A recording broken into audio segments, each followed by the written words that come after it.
Iz življenja vesoljne cerkve.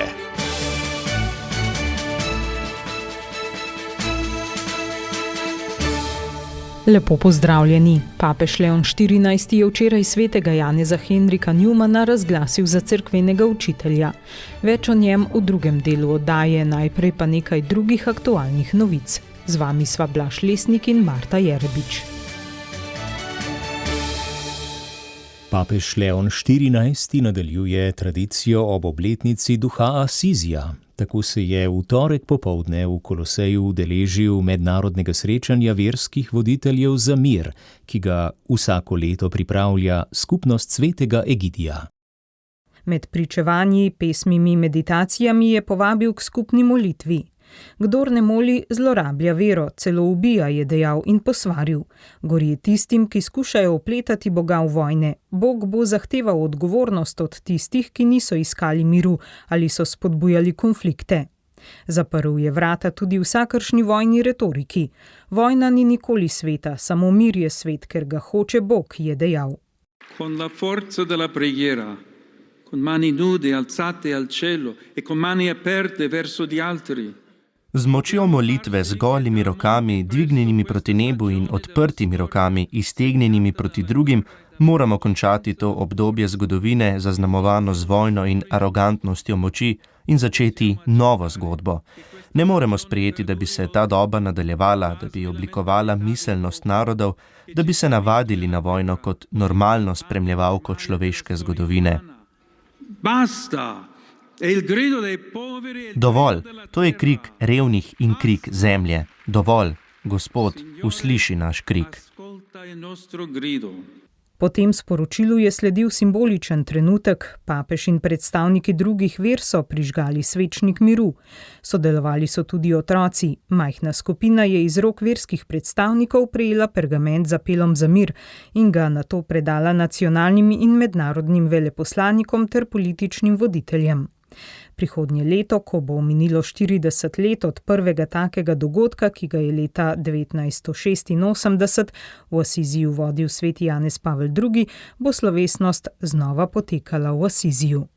Papež se je v torek v dvorani Pavla VI. Udeležil tudi praznovanja 60. obletnice dokumenta drugega vatikanskega koncila Nostra Aetate oziroma izjave o razmerju cerkve do nekrščanskih verstev. Dogodek je potekal pod geslom Skupaj hodimo v upanju. Papež pa se je zahvalil vsem, ki so se v teh 60 letih zavzemali za dialog med katoliško cerkvijo in drugimi religijami.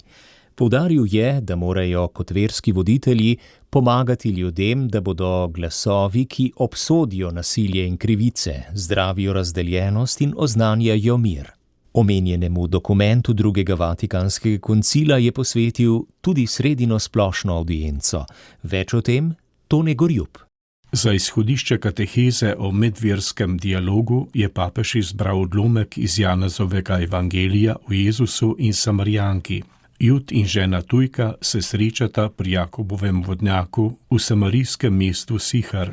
V središče je postavil Jezusove besede Samarijanki. Bog je duh in tisti, ki ga častijo, ga morajo častiti v duhu in resnici.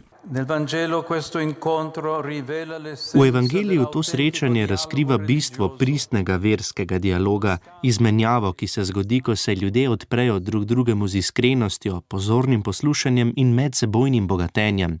To je dialog, ki je nastal iz žeje, božje žeje po človeškem srcu in človeške žeje po Bogu. Pri vodnjaku v Siharju Jezus preseže ovire kulture, spola in vere. Di genere e di religione. Kot je nadaljeval papež Leon, je Jezus ženo povabil k novemu razumevanju čaščenja Boga, ki ni omejeno na določen kraj, niti na gori, niti v Jeruzalemu, ampak se uresničuje v duhu in resnici. V tem je zajeto jedro medverskega dialoga, odkritje Božje navzočnosti onkraj vseh meja in povabilo, da ga iščemo skupaj s spoštovanjem in ponižnostjo. Po besedah papeža je drugi vatikanski koncil z razglasitvijo izjave Nostra Aetate odprl novo obzorje srečanja, spoštovanja in duhovne gostoljubnosti. Ta nas vabi, da na vsako verstvo gledamo kot na iskanje resnice in da na vsakega iskrenega iskalca Boga gledamo kot na nekoga, ki odraža njegovo božansko skrivnost, je dejal papež. Ker ima naša krščanska vera korenine v božjem načrtu odrešenja, ki se je začel z njegovim izvoljenim ljudstvom, Cerkev goji posebno ljubezen in spoštovanje do judovskega ljudstva. Hkrati pa svet bolj kot kdajkoli potrebuje močno pričevanje mož in žena vseh ver, ki živijo v edinosti, prijateljstvu in sodelovanju. Na ta način lahko skupaj delamo za dosego miru, pravičnosti in sprave, ki jih danes tako zelo potrebujemo. Zato nikoli ne izgubimo upanja, da je nov svet brez delitve mogoč, je še dejal papež. Konec oktobra je v Rimu potekalo kar nekaj svetoletnih dogodkov. Papež je prejšnjo nedeljo med mašo nagovoril sinodalne ekipe in vse, ki pri sinodalnem procesu sodelujejo. Povabil jih je, naj celotni cerkvi pomagajo razširiti cerkveni prostor, da bo postal bolj skupnost in bolj gostoljuben. V ponedeljek se je nato začel jubilej vseh, ki delujejo na področju izobraževanja. Cerkev ima po svetu skoraj 220.000 šol in 1760 katoliških univerz. Papež je med mašo v ponedeljek vse katoliške univerze pozval, naj si z navdušenjem prizadevajo dvigniti pogled drugega in ga postaviti na noge, pomagati mu biti to, kar je, in razviti avtonomno zavest in kritično misel. Potešiti lakoto po resnici in smislu je namreč nujna naloga, je dejal. V četrtek in petek je nagovoril še študente ter učitelje in profesorje. Papež je prejšnjo nedeljo podelil škofovsko posvečenje monsinjorju Miroslavu Stanislavu Vahovskemu, novemu nunciju v Bagdadu. Prosil ga je, naj spodbuja mirno sobivanje in konstruktivno sodeluje z drugimi religijami v deželi, ki jo zaznamujeta bolečina in želja po ponovnem rojstvu.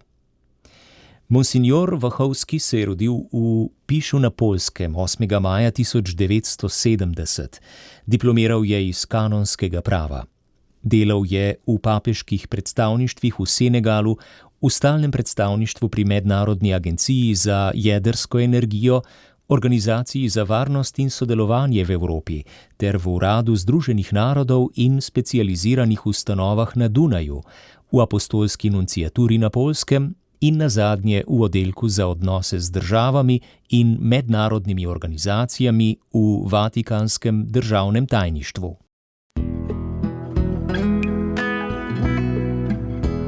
Poslušate podcast Radia Ognjišče. Podprite nas in postanite prijatelj Radia Ognjišče.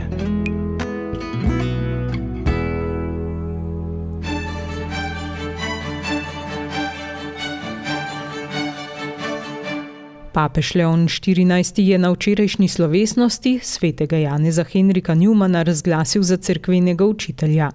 Newman se je rodil 21. aprila 1801 v Londonu. Polovico življenja je služil anglikanski cerkvi, po pozornem premisleku in poglobljenem proučevanju začetkov krščanstva pa je zaprosil za sprejem v katoliško cerkev. V času zemeljskega življenja je predstavljal most med anglikanci in katoličani. Vztrajna in rodovitna referenčna točka njegovega življenja in njegove misli je bilo geslo Srce govori srcu. Leta 1879 je bil imenovan za kardinala, umrl je 11 let zatem. Leta 2010 je bil prištet med blažene, za svetnika pa razglašen 19. oktobra 2019. Takrat je nastal tudi naslednji pogovor o njegovem življenju in njegovi misli. S profesorjem dr. Bogdanom Dolencem se je pogovarjal Tone Gorjup. Profesor Bogdan Dolenc, nam morda lahko najprej na kratko predstavite njegovo življenje. John Henry Newman, anglikanec polovico svojega življenja, drugo polovico katoličan, duhovnik, kardinal katoliške cerkve, človek, ki prihaja iz daljne Anglije, Velike Britanije danes, je silno zanimiva osebnost.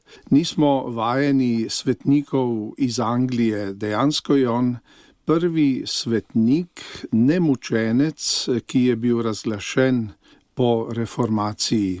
Leta 1976 recimo je papež razglasil za svetnika svetega Janeza Ogilvija, Škota. Ta otok je rodil sicer mnogo svetnikov že v prvem tisočletju, saj so prejeli krščanstvo že v začetku 7. stoletja, vendar je Henry Newman res edinstvena luč, ki prihaja z tega otoka. Rojen v anglikanski družini, vzgojen v Oxfordu, ki je veljal za trdnjavo anglikanstva. Tam je dobil temeljito klasično izobrazbo, se odločil za duhovniški poklic znotraj anglikanske cerkve, ta poklic opravljal vse nekako do svojega prestopa v katoliško cerkev, bil učitelj v Oxfordu, potem voditelj oksfordskega gibanja, ki je hotelo zbližati anglikansko in katoliško cerkev, duhovni voditelj mnogih sodobnikov in potem je prišlo do preloma na polovici njegovega življenja, 1845, ko je spoznal in začutil ukaz svoje vesti, da njegova pot vodi drugam, da je dolžan slediti glasu vesti in prestopiti v katoliško cerkev. Dopolnil je nekoliko svoje študije v Rimu, potem bil posvečen za katoliškega duhovnika, stopil v oratorij svetega Filipa Nerija in ta oratorij, torej to redovno družbo prenesel tudi na otok, potem deloval kot oratorijanec, kot duhovnik, predavatelj, učitelj, dobrotnik, pisatelj, organizator v Birminghamu. Bil je deležen tudi sumničenj, napadov, najprej z anglikanske strani, deloma tudi z katoliške strani. Leta 1879 ga je papež Leon XIII. Imenoval za kardinala, čeprav ni bil škof, in je s tem potrdil njegovo življenje, ki je bilo premočrtno, dosledno, predvsem tudi njegovo delovanje in njegove spise, ki se delijo seveda na anglikanske in katoliške, vendar je že kot anglikanec pisal v duhu cerkve prvih stoletij, se pravi v katoliškem duhu. Umrl je 1890 in je nanj ponosna tako anglikanska cerkev, kakor katoliška cerkev. Kateri so momenti, ki so odločilno vplivali na njegovo življenjsko pot?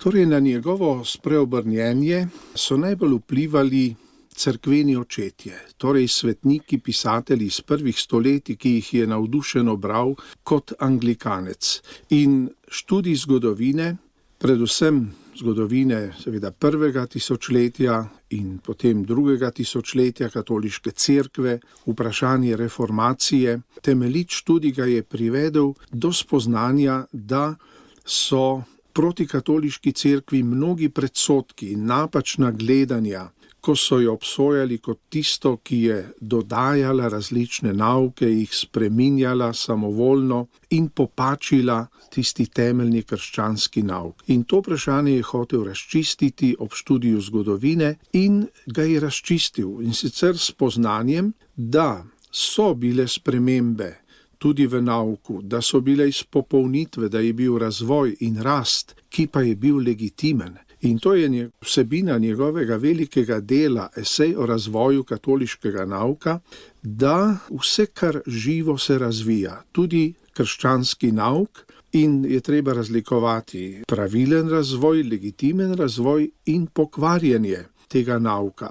Katoliška cerkev, pravi Newman, v njej je bil razvoj legitimen, medtem ko so druge cerkve šle tudi v razna pretiravanja, so odstranile od debla krščanstva nekatere stvari in so s tem osiromašena. Vendar je Newman bil tudi ekumensko misleč človek in je svojim oksfordskim gibanjem delal tudi za to, da se anglikanska cerkev da se zave svojih katoliških korenin, prakrščanskih korenin in se s tem zbliža s katoliško cerkvijo. No, on sam in mnogi njegovi sodobniki pa so napravili tudi ta korak, da so prestopili iz ene cerkve v drugo. To se zdi mogoče danes bolj sumljivo, kajti v ekumenizmu govorimo o tem, da spoštujemo druge kristjane in da so njihove cerkve legitimne, da so nam blizu, da imajo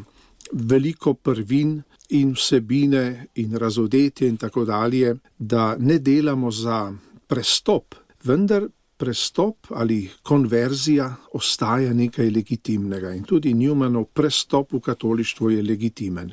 Kakšno je danes njegovo mesto v katoliški cerkvi in kako ga sprejemajo anglikanci? Kako ga sprejema katoliška cerkev? Ponosna je nanj, hvaležna je angleškemu otoku oziroma temu narodu, ki ima veliko svetnikov v zgodovini, da nam je dal tega velikega moža, učitelja, teologa, pisatelja, pesnika, pridigarja, filozofskega misleca in njegov pomen je mogoče v tem, da je poglobil tudi katoliško vero, da je nekakšen most med anglikanstvom in katolištvom. Svoja izkušnja iz svoje cerkve je prenesel v katoliško cerkev. Geslo njegove kardinalske službe je bilo Srce govori srcu, ki dobro označi njegov pristop do vere, njegovo razumevanje razodetja. Božje srce nagovarja človekovo srce, razodetje je govorica srca in tako je on tudi razumel svoje pastoralno delo. Nekje pravi, da ne želi premagati človekovega razuma, ne da bi se dotaknil njegovega srca, torej ne prihaja z dokazi, kjer bi človeka prepričal, ampak ga hoče pridobiti s tem, da nagovarja tudi njegovo srce. Njegova veličina je nadalje v tem, da je poglobil odnos med vero in razumom, da je upošteval razloge razuma in je želel recimo imeti laike, ki res dobro poznajo svojo cerkev, poznajo njeno zgodovino in znajo najti tudi odgovore na ugovore, ki jih postavlja današnji svet. Morda bi tu omenil tudi, da ga mnogi imajo za preroka ali za nevidnega očeta drugega vatikanskega koncila. Morda samo nekaj razlogov za to. Poudaril je pomen škofovstva, škofovske službe, ki jo je ohranila tudi anglikanska cerkev in je govoril anglikanskim škofom: ne pozabite, vi ste nasledniki apostolov. No in to je tudi poudarek na drugem vatikanskem koncilu, ki postavi ravnotežje med papeško in škofovsko službo. Potem odnos cerkve do sveta. Cerkev je sredi sveta, je potrebna za zveličanje. Ni dovolj zgolj osebni odnos do Boga, ampak človek živi v občestvu cerkve. Potem misel o prenovi, o reformi, ki jo tudi postavlja drugi vatikanski koncil. Newman sam je šel skozi življenjsko prenovo, razvoj, napredek, vendar je ohranil neko temeljno linijo, vero v Kristusa in v Boga. Potem bi omenil njegov poudarek na laikih, tisti, ki so krščeni, birmani, so odgovorni, poslani, imajo dostojanstvo in poslanstvo v cerkvi in jih je treba tudi v zadevah nauka povprašati. Potem je hotel vzgojiti razgledane laike, kot smo rekli. Potem svetost, njegova misel od vsega začetka. Moja duša naj bo svetnik, je zapisal že zelo zgodaj. Potem pomen vzgoje. Mnoga načela katoliške vzgoje v naših katoliških šolah temelijo na Newmanovih načelih, ko je presegel zgolj ta uporabniški pristop, zgolj nabiranje znanja, ampak je povezal oblikovanje razuma z moralno disciplino, z versko zavzetostjo. Omenili ste tudi njegovo svetost, prav zgledno življenje ali sveto življenje želja, da želi biti svetnik, ki ga je pripeljala do oltarja. Morda še par besed o njegovi poti do oltarja.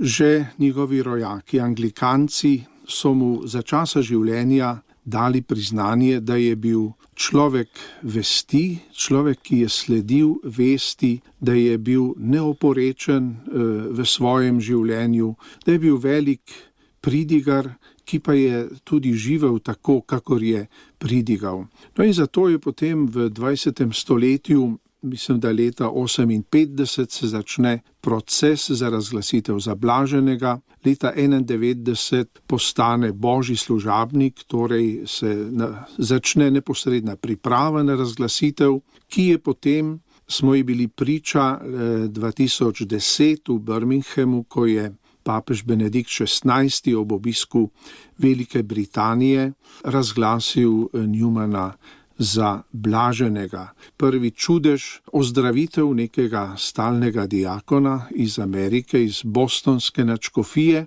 je pač bil čudežno ozdravljen, ko je bil na meji hromosti. In drugi čudež, ki pa je potem bil pogoj za razglasitev za svetnika, pa je bilo ozdravljenje tudi neke Američanke, noseče mamice, ki se je bala, da bo izgubila svojega otroka in se je stanje, torej dokazano, popolnoma nerazumljivo medicinsko, tako izboljšalo na podlagi priprošnje in molitve k blaženemu Newmanu. Z razglasitvijo za svetnika postaja Newman zgled oziroma priprošnik za cel svet, tudi za naš slovenski prostor, pa vendar smo že pred desetletji se srečali z njim. Pri nas so profesori na teološki fakulteti, pa tudi drugi, že profesor Janez Fabijan, ki je v prvi polovici 20. stoletja predaval dogmatiko na naši fakulteti, so začeli prevajati Newmana, se zanimati zanj. To je potem nadaljeval predvsem profesor Anton Strle, tudi naš božji služabnik in drugi, tako da smo dobili lepo število knjig, predvsem Zagovor mojega življenja, veliko Newmanovo delo, kjer opisuje svojo duhovno rast, duhovni napredek, svoj prestop, razloge, da je postal katoličan, potem premišljevanja in molitve, druga knjižica, potem zbirka najlepših odlomkov njegovih del, Vodi me dobrotna luč in pred par leti njegovo temeljno delo, Razvoj krščanskega nauka, v katerem pravijo, da je najtemeljitejša apologija oziroma zagovor katolištva sploh. Sicer pa tudi naši študenti na teološki fakulteti se srečujejo z Newmanom, o njem jim predavamo, delajo diplomske seminarske naloge. Nekako je navzoč tudi v naših molitvah, mnogi se mu že priporočajo, predvsem ko odkrivajo, da jim lahko postane odličen duhovni voditelj prek svojih bogatih spisov. Profesor Bogdan Dolenc, kaj vas osebno pri njem najbolj nagovarja?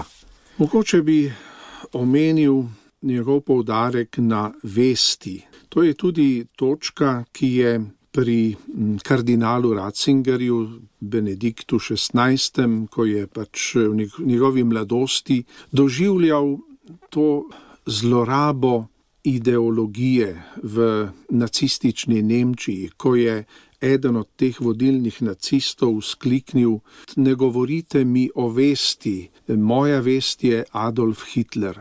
Pod tem terorjem je živela Nemčija recimo celih 12 let in Ratzinger je odkril v Newmanu človeka, ki ravno ovrednoti to dostojanstvo, ki je temelj dostojanstva človeka, namreč vest kot nekaj, kar je nedotakljivo, kar je odmev Božjega glasu, po katerem je človek blizu Bogu, učitelj vesti, Newman kot učitelj vesti. Danes se marsikdo sklicuje na svoja čustva ali na razloge razuma, vendar vest je končno zadnje merilo našega delovanja. Pa morda tudi Newmanovo načelo da srce govori srcu. To je lahko tudi pastoralno načelo. Namreč današnji človek ni zadovoljen, če nagovarjamo samo njegov razum, če prihajamo z dokazi, z argumenti, ampak se mora vera, pridiganje dotakniti tudi njegovih čustev. Se pravi, nagovarjati njegov čut za dobro, za lepoto, za vzvišenost. To je tisto, kar človeka zajame, ne? Ko torej človekovo srce spregovori drugemu srcu in mu s tem pravzaprav odpre tudi dostop do Božjega srca. Morda še nekatera druga sporočila svetega kardinala Newmana za današnjega človeka, za današnjega kristjana. S čim nas še nagovarja? Mogoče tudi s pravim odnosom do ekumenizma. Newman sam je torej živel v dveh cerkvah, v anglikanski in katoliški.